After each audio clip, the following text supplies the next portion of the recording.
bienvenue dans cette émission spéciale proposée par la FRTP Île-de-France sur le thème Travaux publics, attirer, former, innover pour construire l'avenir. Pour aborder le sujet, nos invités cet après-midi, avec lesquels nous allons aborder leur feuille de route, les actions concrètes que la FRTP mène et les solutions pour préparer l'avenir.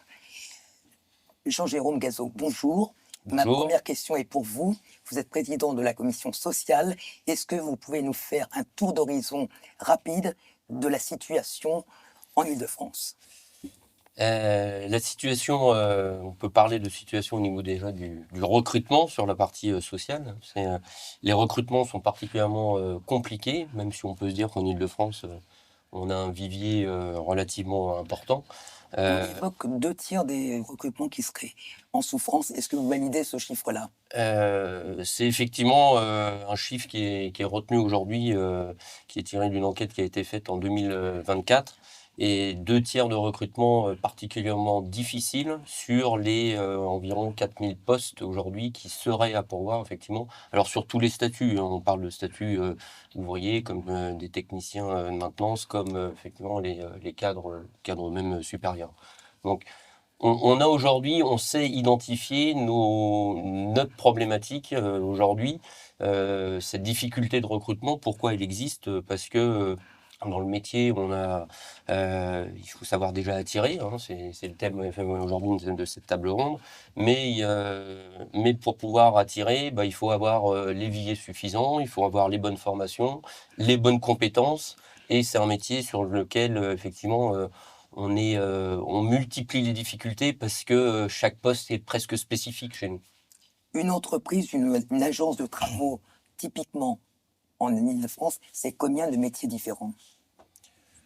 C'est-à-dire qu'une société à taille d'une centaine de personnes, je dirais entre 20 et 30, ce qui est déjà énorme. Alors, on a des métiers, de tout métier, parce que c'est aussi la particularité de notre métier, c'est qu'on touche à tout. On est très polyvalent.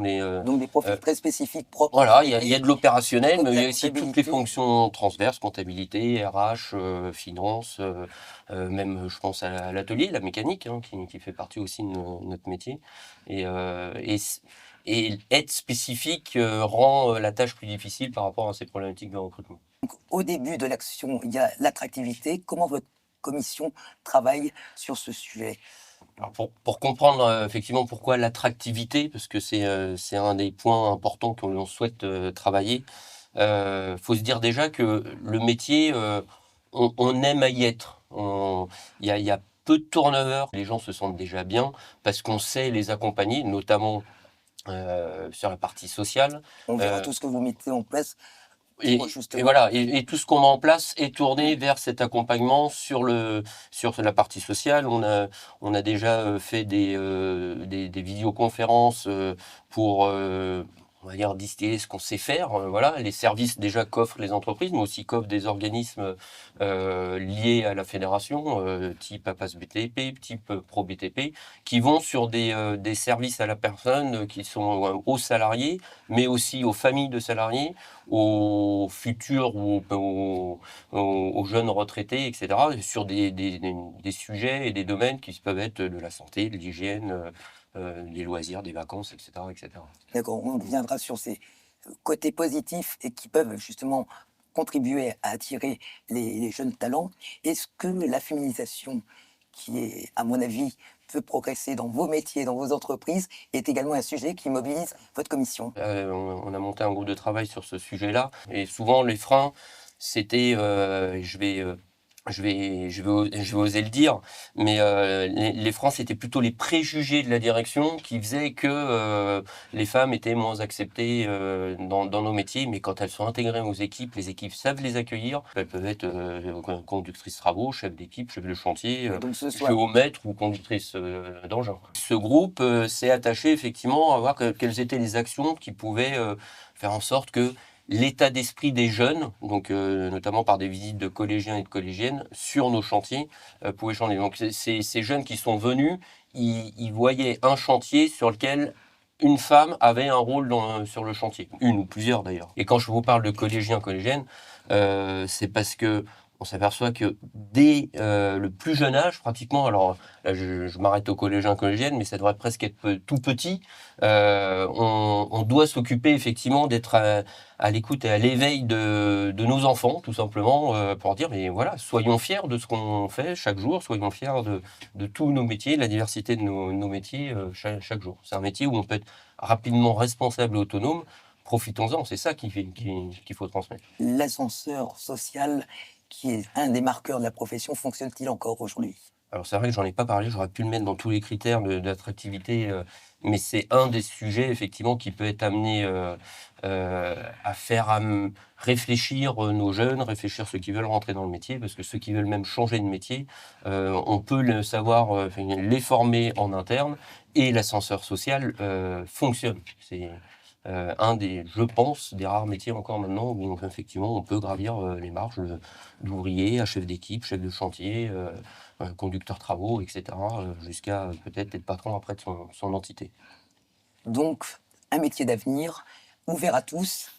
J'en suis persuadé. Pour peu que l'attractivité fonctionne, une fois qu'on a attiré les personnes qu'on recherche, encore faut-il leur proposer des formations et des perspectives de travail. Ça, c'est le rôle de la commission formation dont vous avez la présidence. Nadège Catherine, pouvez-vous nous expliquer vos actions sur ce terrain-là? Alors, je vais peut-être faire un focus sur les actions prioritaires, tout comme Jean-Jérôme et la commission sociale. Nous menons des actions de promotion, notamment sur les écoles, mais aussi les formations. Alors, quelques actions concrètes, on participe à des salons, notamment où il y a plus de visiteurs pour toucher à un certain nombre de populations différentes, en tout cas de jeunes. Les jeunes. Les jeunes, c'est vraiment la cible, parce qu'aujourd'hui, on le sait très bien, la pyramide des âges est quand même assez vieillissante, notamment dans les TP.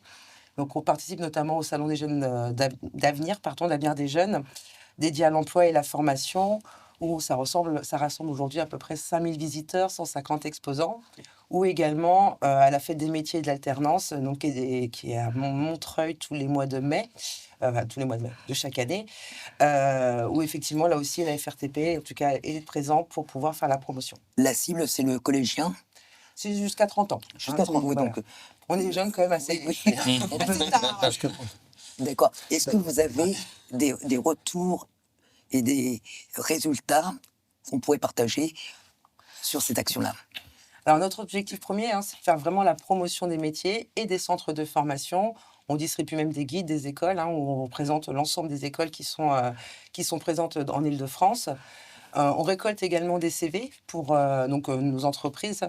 Néanmoins, on n'a aujourd'hui pas la quantification des CV qu'on récolte.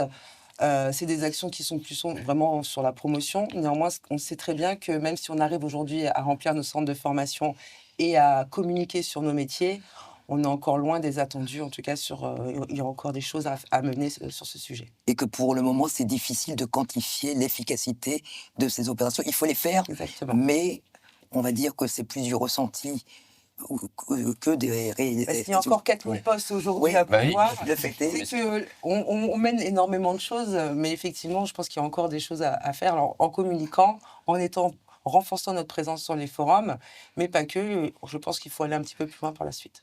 Une action plus particulière sur les avantages sociaux que vous avez évoqués, est-ce que ça pourrait contribuer à améliorer les choses? Ça contribue de toute façon à améliorer les choses, ça c'est certain. Après, la problématique, comme on dit, c'est le temps long, parce que quand on parle effectivement d'attractivité, d'aller vers des collégiens, des collégiennes, on va forcément se heurter à se dire, mais où sont les résultats? Et c'est pas dans les 2-3 ans qu'on va avoir les résultats, c'est plutôt une dizaine d'années plus tard, quoi. Alors que maintenant, nous, les besoins, ils sont immédiats. Attirer, c'est bien. Fidéliser, c'est mieux pour vos entreprises. C'est ce qu'elles recherchent. Quelles actions vous menez pour justement leur assurer un avenir et leur expliquer qu'il y a toute une carrière à dérouler dans vos entreprises? Alors, les actions de formation, c'est vrai qu'elles sont très présentes, en tout cas sur notre périmètre, notamment avec Connexience. On a la chance de travailler avec eux, qui nous accompagnent sur un dispositif de formation qui est très large. Mais on fait aussi en avant, si j'ai un point à mettre en avant, c'est les CQP. Donc, c'est un certificat de qualification professionnelle qui est adressé aux salariés des entreprises, avec un minimum de 3 ans d'expérience. Donc, il faut avoir 3 ans dans l'entreprise pour prétendre à cette formation. Tout à fait. Qualifiante. qualifiante. Alors, c'est vraiment un sujet de reconnaissance pour les collaborateurs des entreprises. Et cette année, on a fait 2 sessions, une au mois d'avril et une au mois de novembre, complètes. Et Connexiance nous a même aidé à préparer ces CQP, puisque c'est une journée où ils passent devant un jury. Nos salariés passent devant un jury pour présenter les compétences qu'ils ont acquises dans leur métier. Et pour le coup, on s'est dit, c'est pour les rassurer, parce que face à un jury, quand on est tous les jours sur le terrain en tant qu'exploitant, ça fait un petit peu bizarre, hein. Donc on a fait une journée de préparation pour ces collaborateurs qui passent le CQP. Ça les rassure et encore une fois, les entreprises, en menant ce type d'action de formation, d'accompagnement, ça donne un vrai sujet de considération et de motivation. Et c'est vraiment là le cœur de ce qui fait qu'on attire, enfin qu'on fidélise surtout nos collaborateurs. Et c'est typiquement un outil métier. Un petit mot sur les WorldSkills qui fonctionnent très bien au-delà de la filière TP. Alors, le WorldSkills, pour remettre le contexte, c'est une compétition de métiers. Aujourd'hui, on a à peu près 65 métiers qui sont mis en compétition. Sur notre activité, donc c'est la catégorie aménagement urbain et réseau de canalisation. Alors, on fait des régionales, on a des compétiteurs. Aujourd'hui, cette année, on en avait 6. 6 sur le périmètre sur le périmètre Île-de-France. Donc, ils ont été en compétition dans un centre de formation le 12 et 13 mars. Donc, il y a eu des qualifications. Et ensuite, à Marseille, donc, ce mois de novembre, ont eu lieu donc, les finales de l'ensemble des 12 régions françaises directement sur ces WorldSkills. Donc, c'est un événement très engageant. Qui a beaucoup de notoriété puisqu'elle touche vraiment plusieurs métiers. Donc, ça permet aussi à d'autres métiers de découvrir le métier des travaux publics. Et pour le coup, on a un engagement des jeunes, comme on le communique aussi derrière, qui fait que ils sont fiers et ils restent souvent dans la filière par la suite. Donc c'est un outil qui correspond bien à vos besoins et qui a un écho chez les jeunes. On est un peu dans l'esprit compétition, fierté, on montre ce qu'on sait faire. Donc ça, c'est quelque chose sur lequel vous avez porté un petit peu l'effort. Oui, tout à fait. Je dirais que chaque année, il y a cette compétition, mais il faut, je pense, s'engager plus sur la communication qu'on a derrière, parce que c'est vrai que si on n'est pas du métier, on ne connaît pas forcément cette promotion, en tout cas cette compétition. Complètement. Donc on voit attirer les jeunes et les moins jeunes, les fidéliser, les former, mais également les protéger. C'est un enjeu important pour la profession. Quentin, bonjour. Vous faites partie de la commission prévention et sécurité au travail. Expliquez-nous un petit peu ce que vous mettez en œuvre au sein de cette commission pour assurer la sécurité et la santé de vos salariés. Alors bonjour. Aujourd'hui, dans notre secteur d'activité, l'enjeu en matière de santé et prévention au travail, il est double. Il s'agit d'une part de maîtriser les risques et d'autre part d'inculquer une culture de la prévention qui soit durable. La sinistralité, c'est un enjeu important et collectivement, nous mettons tout en place pour réduire le nombre d'accidents du travail dans notre secteur d'activité et dans un contexte où les conditions de travail sont en pleine mutation. Le changement climatique, les fortes chaleurs, on le voit avec des épisodes de plus en plus fréquents et de plus en plus importants, et ça engendre de nouveaux risques. Et la FNTP et ses partenaires s'emparent de ces sujets-là, notamment à travers la Convention nationale de partenariat pour l'amélioration de la santé au travail dans le secteur des travaux publics. Et lors de cette commission, le sujet de la coactivité sera également abordé, qui est un autre enjeu important, car le fait que plusieurs entreprises travaillent à proximité simultanément, ça engendre également de véritables risques et ça se voit à travers notre sinistralité. Donc, vous l'aurez compris, notre objectif majeur, c'est de préserver les collaborateurs en bonne santé tout au long de leur carrière professionnelle, dans un contexte où les carrières peuvent s'avérer être de plus en plus longues. Au niveau du passeport prévention, oui. ça constitue une avancée. Oui. Présentez-le nous et expliquez-nous en quoi c'est important pour vos salariés d'en disposer. Alors le passeport prévention, il a été créé par la loi du 2 août 2021 et il est mis en place progressivement depuis 2023. L'objectif du passeport prévention, c'est d'améliorer le suivi et la traçabilité des formations d'un salarié. En fait, il va s'agir d'une plateforme où sera stocké en ligne toutes les attestations de formation, les certificats et les diplômes d'un salarié. Il sera ouvert uniquement pour les salariés et les demandeurs d'emploi. et il va permettre à une entreprise ou à un employeur d'avoir un aperçu rapide sur les formations d'un salarié, ce qui est utile notamment dans un contexte où la mobilité professionnelle est fréquente. Donc ça va favoriser sa Tout à fait. mobilité professionnelle. Ça va favoriser la mobilité professionnelle. Et après, donc, comme je disais, c'est mis en place progressivement. Depuis avril 2025, les organismes de formation ont accès à cette plateforme. Et en 2026, les entreprises y auront accès, puis ensuite les travailleurs. Donc à ce stade de développement de l'outil, aujourd'hui, on ne peut pas encore évaluer, mesurer les bénéfices réels du passeport prévention. D'accord, on va revenir vers vous ultérieurement. Philippe Héritier, bonjour. Bonjour. Vous allez nous parler de l'observatoire nouvellement nommé DICT Île-de-France. Qu'est-ce que se cache derrière cet acronyme?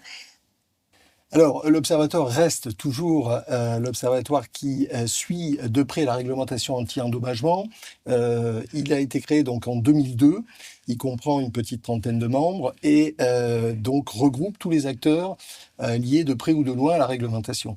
Alors, on peut citer les exploitants de réseau, sensibles ou non sensibles. On peut citer des représentants de maîtres d'ouvrage, qu'ils soient publics ou privés, bien évidemment. On peut citer les entreprises qui sont également très présentes par le biais de mandats que les syndicats territoriaux et de spécialité peuvent donner. Et puis pas que, on retrouve également les services de l'État, la DRIAT, on retrouve un prestataire d'aide à la déclaration Protis, la Fédération nationale des entreprises de détection des réseaux, la FNEDRE, et bien d'autres partenaires, tous liés à cette réglementation des TDICT. Bien sûr, c'est un sujet qu'on ne peut pas aborder uniquement en entreprise.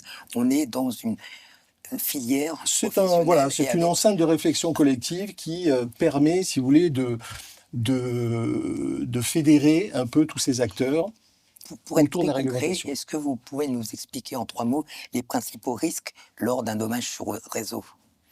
Alors, si on commence par l'humain, je vais dire, il y a déjà les risques propres aux opérateurs qui sont dans l'environnement immédiat des travaux. Bien évidemment, on peut noter des électrisations, des intoxications, des blessures graves. Donc ça, effectivement Le premier. un premier point. Ensuite, on a l'environnement du chantier, donc tout ce qui peut être généré sur les tiers et également sur les infrastructures. On se rappelle l'accident de Bondy, 1 mort, 63 blessés après l'explosion d'un bâtiment. Et puis, bien évidemment, des impacts sur les infrastructures. Couper un réseau électrique peut mettre dans le noir un hôpital. Le service usagé. Qu'effectivement, ça peut entraîner des nuisances.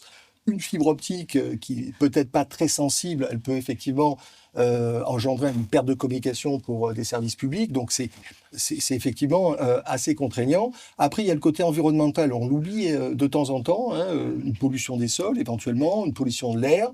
Et évidemment, en tant que problématique, eh bien, c'est le coût financier qui peut être important pour réparer ces Donc, on ouvrages. comprend bien les enjeux à chacun des niveaux. Quentin, on revient vers vous. On voit que l'innovation a une part déterminante dans la prévention des risques et dans la sécurité au travail. Expliquez-nous, on va parler de PreventTP, mais avant cela, je vous propose de regarder cette vidéo. La prévention est un levier essentiel, non seulement pour les femmes et les hommes de nos entreprises, mais également pour la performance globale. Cette journée PreventTP nous permet de réunir et partager entre personnes du métier, entreprises, exposants, sociétés d'innovation, autour de 14 ateliers dynamiques et interactifs, et de mettre en avant les solutions innovantes du secteur, entre autres avec notre village innovation.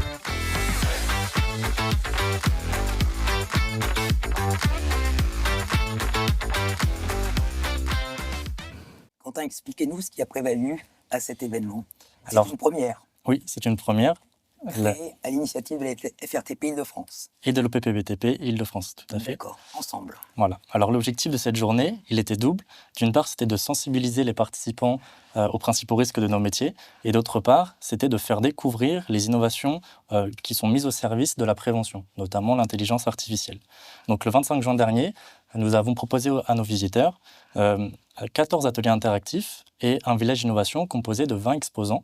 Et ce village innovation a montré que l'innovation avait toute sa place dans le domaine de la prévention et était même un véritable levier. Vous avez fait le bilan, j'imagine, de cette première. Est-il positif? Très positif, nos objectifs ont été atteints. On a accueilli Quels étaient-ils? c'était d'avoir un peu plus d'une centaine de visiteurs. On a Oui. accueilli en réalité plus de 300 visiteurs, composés Largement. donc largement dépassés. Donc les visiteurs, c'était soit des entreprises, soit des apprentis. Et tous les visiteurs nous ont fait part de leur satisfaction, tout comme aussi les exposants et les animateurs des ateliers. C'est quelque chose qui a vocation à être répété, reproduit. Alors au regard du succès de la première édition, il se peut qu'il y ait une seconde édition. D'accord, d'autant que vous ne faites pas ça pour vous faire plaisir, ça fait plaisir à la commission. On fait un lien maintenant très direct entre la prévention et la productivité. Est-ce que vous pouvez nous expliquer pourquoi il y a un lien direct et comment concrètement on peut l'évaluer? Alors nous employons à changer les conceptions. La prévention n'est pas une contrainte, mais un facteur d'efficacité et de productivité. Nous pensons que le temps investi dans de la prévention, dans de la sécurité, ce n'est pas du temps perdu, mais c'est du temps investi, comme je l'ai dit. Il existe un ratio? Tout à fait. Donc, il y a plusieurs études qui montrent que 1 euro investi dans la prévention, ça rapporte à minima 2 euros de productivité. Alors, de par la réduction des absences, de par l'amélioration de la qualité. Alors, ces chiffres dépendent bien sûr de chaque situation, mais en tout cas, c'est des études de l'OMS et de l'INRS. D'accord, donc on a bien compris la relation qu'il y avait. Ça vous intéresse directement, Philippe, puisque au sein de l'Observatoire, vous avez également des initiatives qui vont dans ce sens-là. Sur les innovations, Tout à fait. oui, alors l'innovation, elle est aussi au service de la prévention des dommages. Je pourrais citer la réalité augmentée que nos entreprises commencent à connaître sur les chantiers, la photogrammétrie. Mais si j'ai une innovation à donner aujourd'hui, ça serait plutôt une interface qui a été conçue, développée par un exploitant de réseau sensible, GRDF. Cette interface, elle héberge toutes les DICT que les entreprises peuvent, je dirais, établir sur l'Île-de-France. Et grâce à l'intelligence artificielle prédictive, donc là on est vraiment dans un sujet, je dirais, de prédiction, l'intelligence artificielle va pouvoir classer votre chantier en 3 catégories, 3 niveaux de vigilance. Vigilance 1, 2 ou 3. Et si votre chantier est en vigilance 3, bien évidemment, l'entreprise doit prendre les mesures qu'il faut pour, être très cadré par rapport à la réglementation, notamment le décret, parce qu'il y a des risques très importants de dommages. Et on comprend tout de suite que la maîtrise d'ouvrage a un rôle déterminant dans la démarche. Oui, le maître d'ouvrage, encore une fois, il est essentiel dans la prévention. Tout comme l'entreprise. Comme l'entreprise, mais il faut savoir que le maître d'ouvrage... Et comme l'exploitant. Voilà. Donc ça fonctionne en triptyque. Oui, mais sa responsabilité, elle commence avant même que les travaux se fassent. Et si je peux donner un mot, c'est que c'est un peu la force de l'Observatoire, c'est d'être un petit peu au-dessus de la mêlée, entre guillemets. Nos entreprises ont fait beaucoup d'efforts sur les investissements, sur les formations vis-à-vis de la prévention. Les opérateurs de réseau, ils ont aussi fait une cartographie en amélioration. Je pense que s'il y a un petit effort à faire encore, une marge de progrès, je pense qu'on peut la mettre aussi sur les maîtres d'ouvrage. Jean-Jérôme, Philippe a identifié une innovation. Si vous avez une action de votre commission à mettre en avant, quelle serait-elle? Une action ou un état d'esprit, je dirais, ça serait d'aller vers nos équipes. Parce que de toute façon, tout ça, innovation, prévention, ça ne se ferait pas sans les hommes qui constituent nos équipes. Donc moi, je dirais effectivement, aller à la rencontre de nos équipes, donner plus de partage, communiquer un peu mieux vis-à-vis effectivement de nos métiers, de nos savoir-faire qu'on a, et il faut en être fier. En fait, rendre un peu plus visible tout simplement nos chantiers pour rendre plus visible l'ensemble des métiers qui vont autour et de tout ce qu'on se fait. Quand on entend tout ça, c'est génial. On se dit, oui, ça vit, c'est plein de vie, plein de dynamisme. Venez. Et la profession reste conditionnée par la ressource humaine. Quelles sont les nouvelles compétences que vos entreprises recherchent? Alors, c'est vrai que les métiers de construction de route ou de canalisation sont toujours notre cœur de métier, mais nous devons nous préparer un peu à l'avenir. Les routes sont déjà faites, on est dans l'entretien, et pour maintenir notre activité, il y a un vrai sujet de diversification. Je pense qu'il faut plus voiler la face pour rester aujourd'hui compétitif. Et donc pour les années à venir, il y a une vraie réflexion qui doit être menée sur les métiers dédiés aux aménagements urbains. On le voit de plus en plus, surtout en Île-de-France, mais également tout ce qui est expertise et cycle de l'eau, parce que le fleuve, la mer, je pense qu'à un moment donné, on va devoir aller plus loin, surtout avec nos sujets écolos d'aujourd'hui, ou encore aussi donc la gestion des terres, que ce soit les sols fertiles ou les sols vivants. Donc c'est un développement d'expertise qui va s'opérer dans les prochaines années, et derrière, eh ben, il va falloir mettre en place des formations, hein, pour que nos collaborateurs développent ces compétences-là, d'une part, et également les personnes de l'extérieur qui aujourd'hui voyaient peut-être les travaux publics un peu comme un métier pur, je dirais, route ou canalisation. On pourra avoir arriver des géologues ou d'autres expertises sur ces sujets. Merci à tous pour ces échanges riches et concrets. Une culture partagée de la sécurité, une vision commune, je pense, sur l'avenir de vos métiers. On le voit bien, vos commissions travaillent de concert, elles sont à l'œuvre et agissent. Former, protéger, innover, la FRTP Île-de-France est mobilisée pour assurer la pérennité des métiers aujourd'hui et demain. Merci.